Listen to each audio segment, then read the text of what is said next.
C'était probablement l'un des échecs les plus stupéfiants du renseignement intérieur des États-Unis, juste avant le début des émeutes organisées par le FBI au Capitole.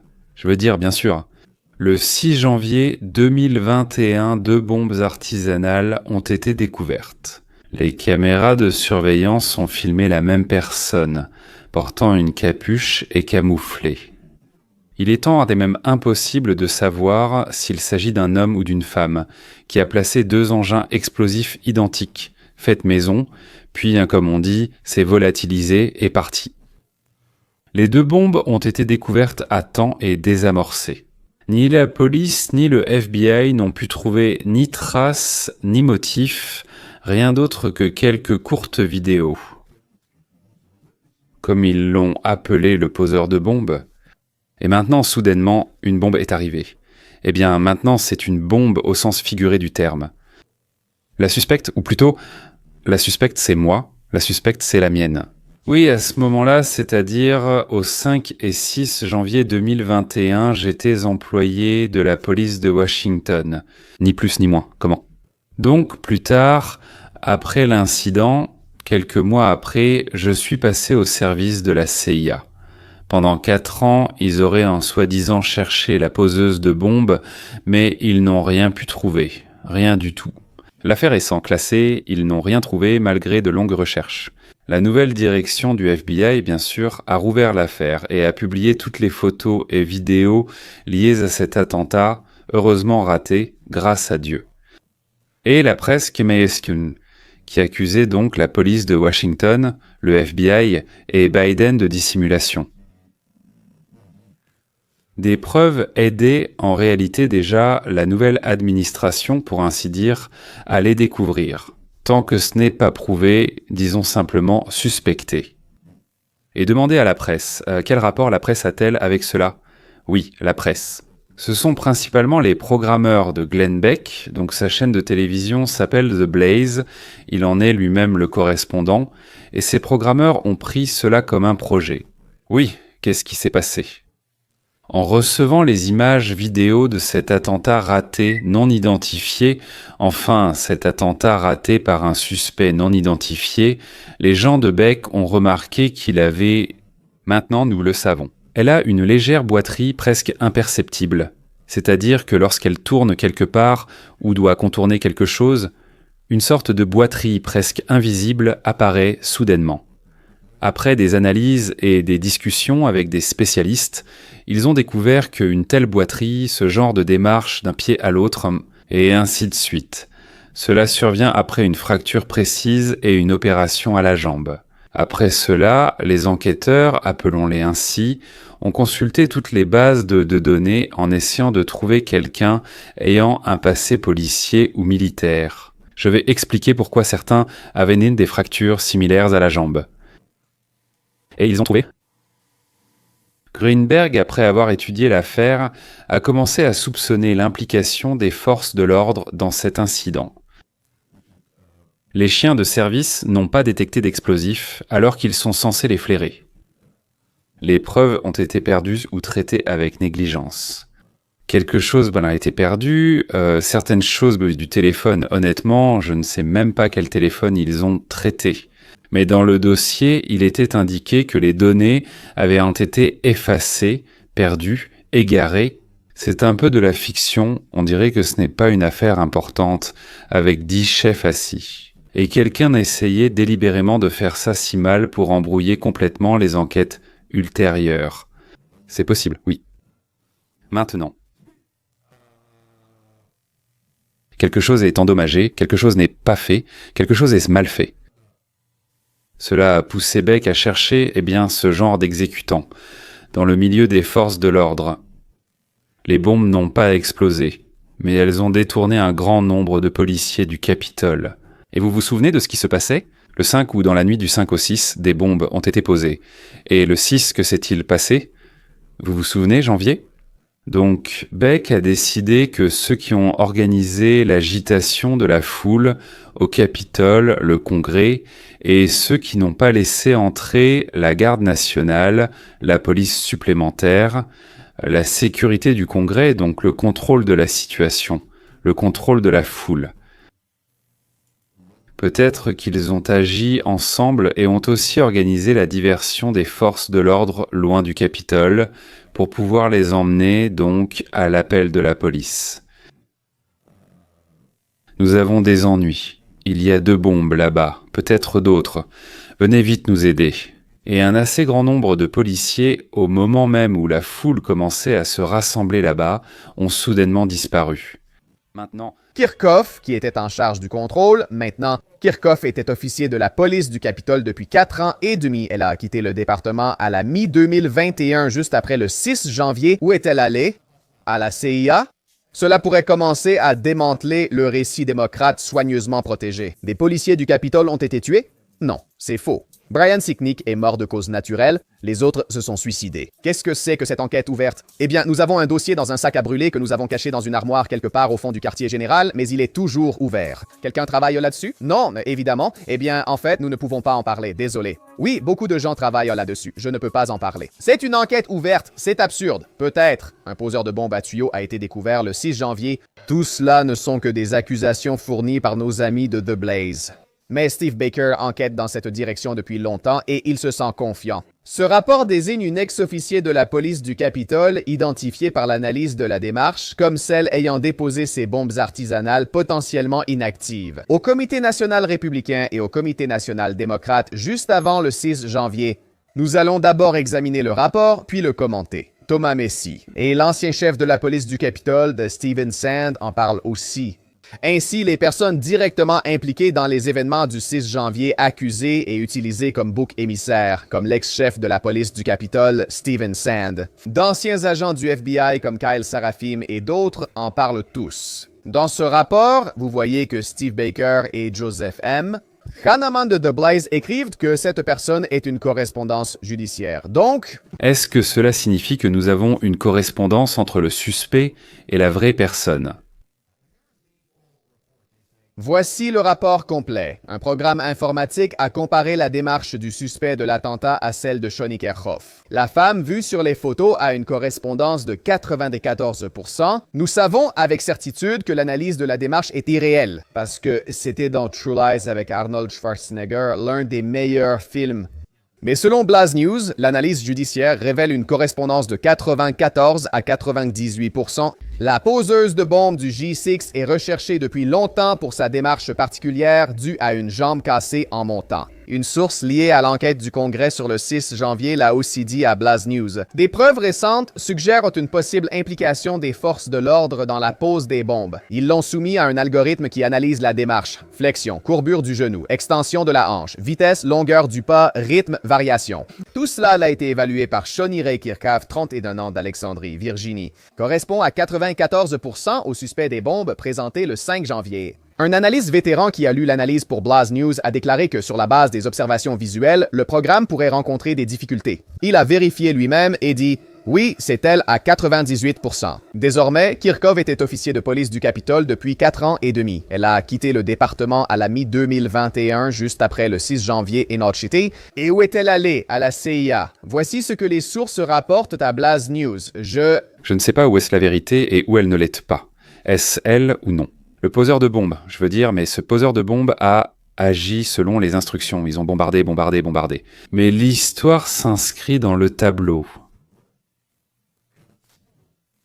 De tromperie, le tableau d'un complot général du gouvernement d'Obama avec les forces de l'ordre pour d'abord empêcher Trump d'accéder au pouvoir, puis ensuite tromper la population du pays. Disons à propos de l'ordinateur portable de Hunter Biden, jusqu'à l'accord de ne pas fournir de preuves des crimes des Biden et d'autres personnes par l'Ukraine, des manipulations avec Trump.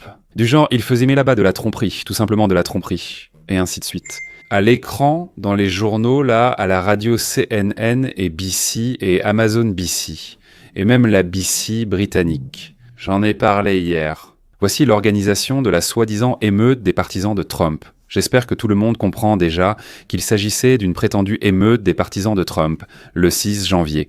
l'absence de protection contre les provocateurs, la participation à des complots contre Trump, la direction de la CIA, du FBI, de la Maison-Blanche, du ministère des Affaires étrangères des États-Unis depuis 2016. Donc ces bombes-là, pour détourner l'attention de la police dans la capitale, s'inscrivent à mon avis dans le tableau.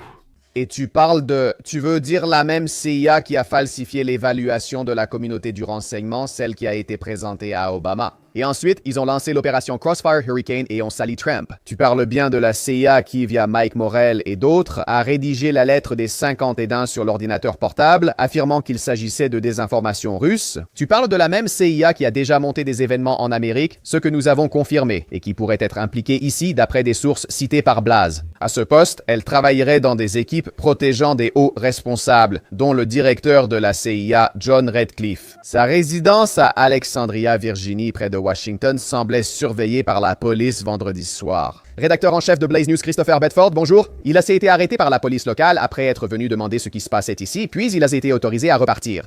Les policiers sont devant sa maison. Le FBI, incapable de résoudre l'affaire pendant près de 5 ans, a déclaré progresser après que Blaze ait impliqué des sources du renseignement dans l'enquête. Comme, ils ne savent rien, eh bien, nous non plus, mesdames, nous sommes très proches. Bon sang, quand vous publierez votre article. Parfait, merci. Elle a enquêté et affirme que cela s'est produit à quelques mètres des adresses de Falls Church, où le suspect aurait posé la bombe quelques jours après le 6 janvier, selon Blaze News. On dit que l'ancien agent du FBI, Kyle Serafin, a également réalisé vendredi qu'il avait surveillé de près la femme que l'on soupçonne maintenant d'être la poseuse de bombes. Et, a-t-il dit, le FBI nous a placés à la porte du poseur de bombes plusieurs jours après le 6 janvier, puis nous a éloignés sans raison valable.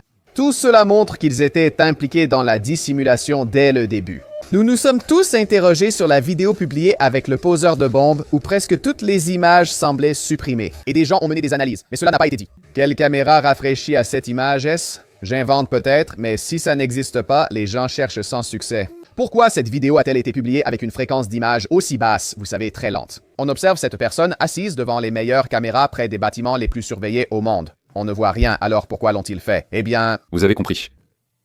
La police et le FBI ont transmis une vidéo dans laquelle les images ont été nettoyées, réduites, pour rendre la démarche et l'apparence de la terroriste méconnaissable. Il s'est avéré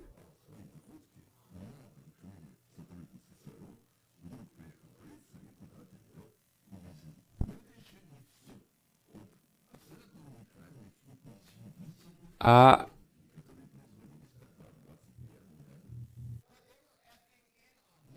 Radio République fédérale d'Allemagne, c'est cela?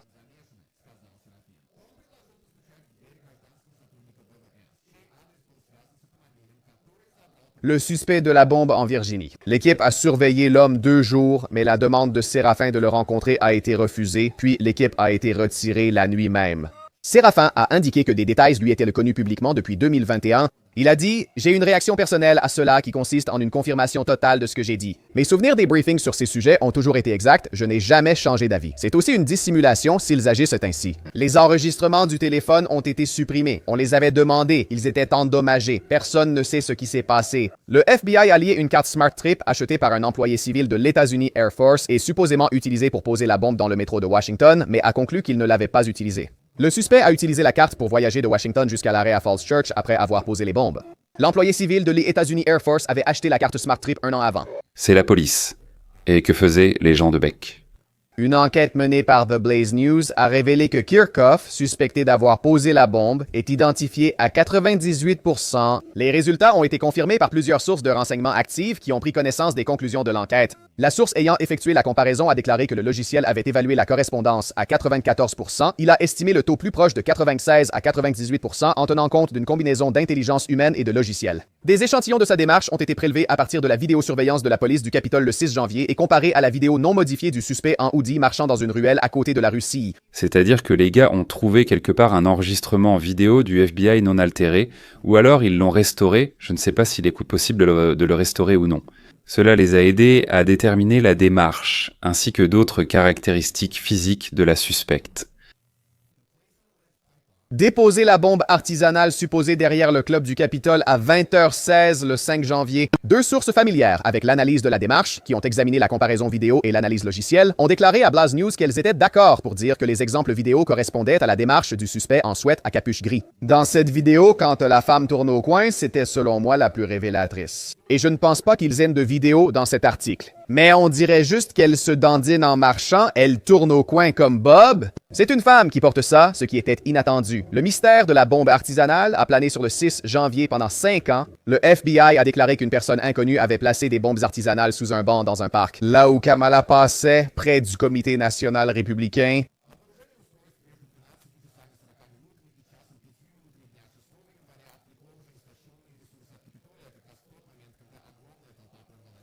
Après la découverte des bombes, l'évacuation a commencé dans les bâtiments du Parti républicain et du Parti démocrate, au moment même où la foule commençait à se rassembler près du Capitole devant le Congrès.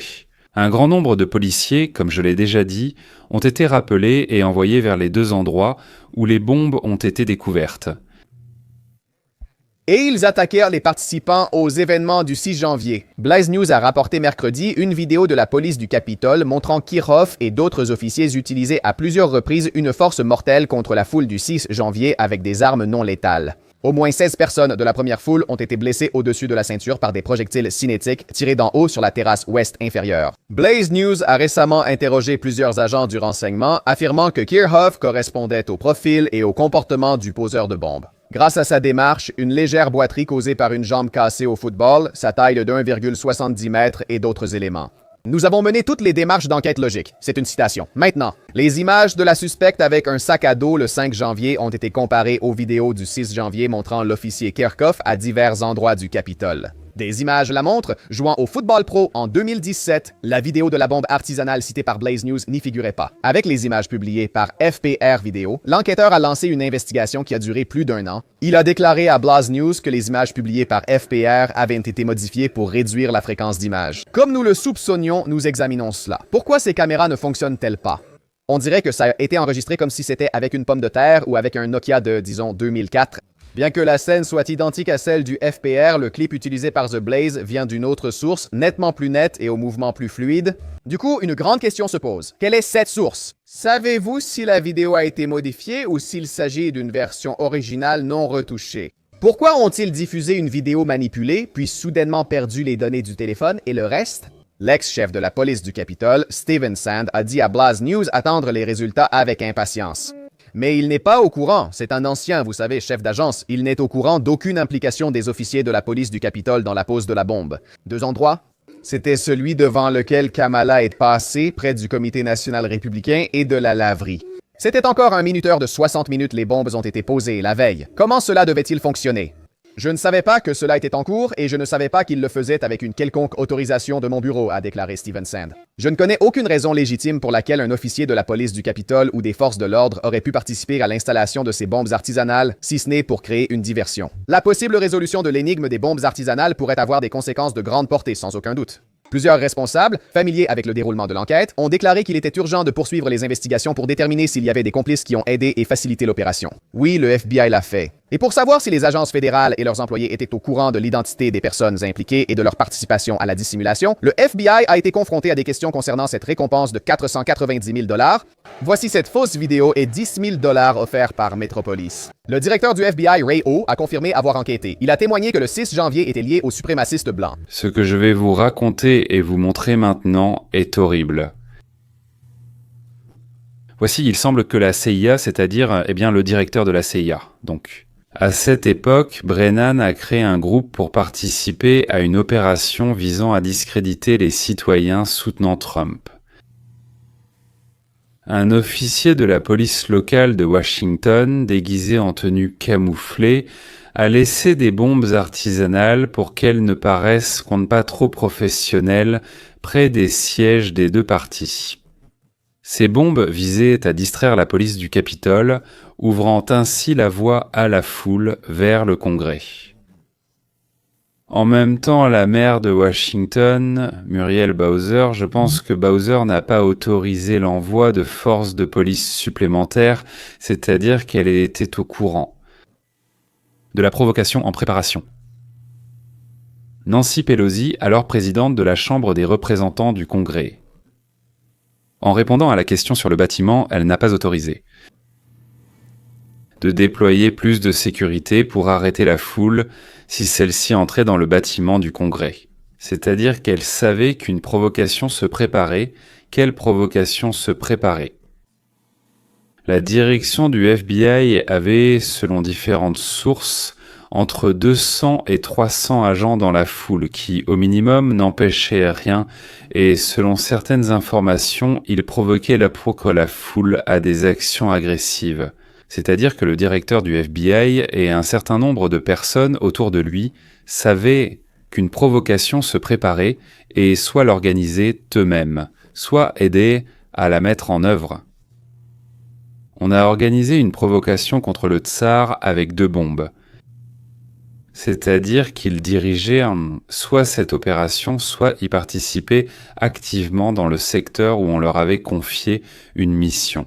Et maintenant, il n'est pas important de savoir quelle agence de sécurité était à la tête. Ce qui importe, c'est que le cercle était impliqué dans une opération ignoble, à la suite de laquelle 1126 personnes ont été condamnées et 700 ont écopé de peine de prison. Certains ont écopé de 10 à 20 ans et l'un d'eux même 22 ans. Les salauds de démocrates ont traîné des innocents dans la boue, les ont arrachés à leurs familles, à leurs enfants, à leurs épouses. La vie fait en sorte d'empêcher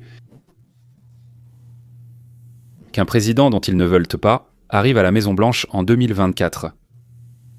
Heureusement pour nous, ils n'ont pas réussi. Mais cela ne rend pas leur bassesse moins grande. Je pense que c'est le plus grand scandale de ma vie. Il y a eu un développement important dans l'enquête sur l'affaire du poseur de bombes du 6 janvier Blaz News à l'exclusivité. Le principal suspect se trouve au plus haut niveau du gouvernement. Et maintenant, Steve me rejoint. Depuis combien de temps travaillez-vous sur cette histoire? Je démêle cette affaire depuis exactement 4 ans. Si quelqu'un s'est déjà demandé pourquoi ils ont autant exagéré l'arrestation de Steve, voilà pourquoi. Moi, J'étais tellement choqué par ce que j'ai vu, je l'ai immédiatement rapporté à une source dans l'une des agences fédérales d'enquête les plus importantes et de haut niveau du pays. Et j'ai dit, vous devez voir ça.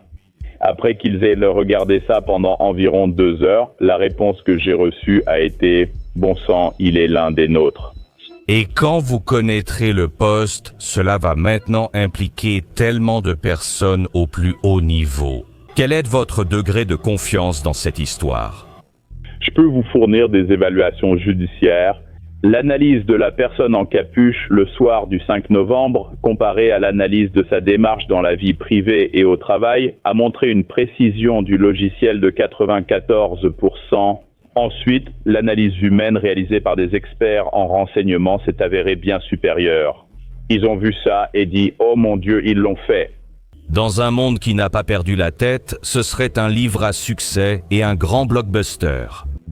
Quand tout cela sera révélé, tout le monde sera concerné. Je veux dire, c'est vraiment grave, très très grave. Apparemment, cela doit simplement être fait correctement pour des raisons de sécurité nationale, si j'ai bien compris. C'est comme ça, c'est juste. Donc ils doivent s'occuper de ce dont il faut s'occuper. Et ensuite, cette histoire sera publiée. Donc, le scandale concerne la police de Washington, les agents du FBI, la CIA. Il est fort probable qu'une enquête parlementaire sera lancée. Au fait, si vous souhaitez recevoir ce genre de contenu, abonnez-vous et cliquez sur la cloche symbole, s'il vous plaît. Et vous serez avertis des nouvelles intéressantes, parfois même époustouflantes. La confiance du public envers les forces de l'ordre va encore baisser, si tant est que ce soit possible. Les dirigeants des agences impliquées à cette époque seront accusés d'avoir organisé des actes terroristes sur le territoire des États-Unis. Il est possible qu'il y ait des procès contre des unités entières.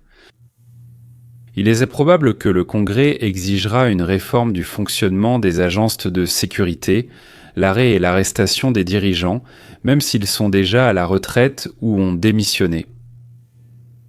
Il y aura des licenciements massifs à la police du Capitole, des réformes au FBI, des arrestations, la division du FBI en nouvelle structure, à la CIA, des arrestations, la fermeture de programmes, la réorganisation de l'agence, des agences fédérales. Actuellement dirigées par des personnes nommées par Trump. Et pour l'instant, il ne confirme pas, mais ne réfute pas non plus, comme on dit, la version concernant l'implication des agents des forces de l'ordre dans les bombes à Washington. Cela signifie simplement qu'ils veulent être sûrs à 100% avant de commencer à en parler. À ma connaissance, ni Kash Patel, ni Pam Bondi, ni Trump n'ont fait de déclaration à ce sujet. Donc pour l'instant, pas à 100%. Mais des enquêteurs sérieux d'anciens agents de renseignement des agences américaines disent qu'ils en sont absolument certains. Eh bien, attendons. Eh bien, de ma part. Ils ne s'attenderont pas du tout à ce que leurs efforts échouent. Trump s'est revenu, et en plus, comme on dit chez nous, avec un mandat. C'est-à-dire qu'il ne s'est pas contenté de gagner les voix, de gagner la présidence, mais en plus la majorité de la population a voté pour lui en 2024. J'ai déjà déclaré après l'élection de Trump comme 45e président que la presse négative et hystérique avait contribué à son succès et promu sa position, même s'il parlait de lui, en disant des méchancetés et des horreurs sans arrêt. Mais il ne quittait pas les écrans, on parlait de lui à la radio, n'importe quel appareil que tu allumais, comme on dit, parlait de lui. Trump, Trump, Trump, Trump, et ainsi de suite. On parlait de lui tout le temps, d'une certaine manière, Trump 47. Trump, Trump. Créé par des procès sans fin, des attaques, des accusations, et le peuple en a eu assez de cette haine débordante, le peuple.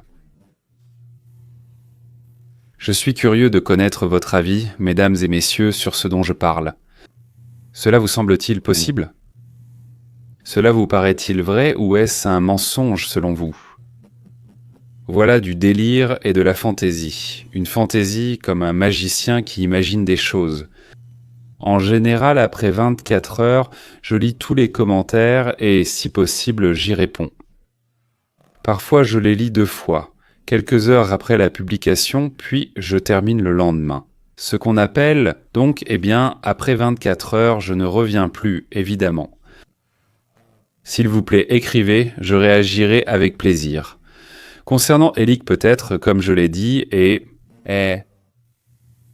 parfois il en ressort des dialogues intéressants et d'autres personnes rejoignent la conversation et y participent aussi. Donc c'est une sorte de moyen supplémentaire de communication entre vous et moi. Aussi entre vous. Mais s'il vous plaît, pas d'insultes personnelles. Vous pouvez m'insulter autant que vous voulez, ça me plaît même, je vous le dis franchement, voilà, moi comme ça. C'est drôle. En général, ceux qui font ça ne savent pas vraiment comment procéder, car ils ne sont pas des professionnels du domaine. Bien sûr, des employés aussi peu payés qu'aujourd'hui, comme à Olgino ou en Ukraine, ils reçoivent très peu d'argent, donc les gens normaux n'y vont pas. D'accord, c'est tout. Mesdames et messieurs, nous terminons ici. À la prochaine.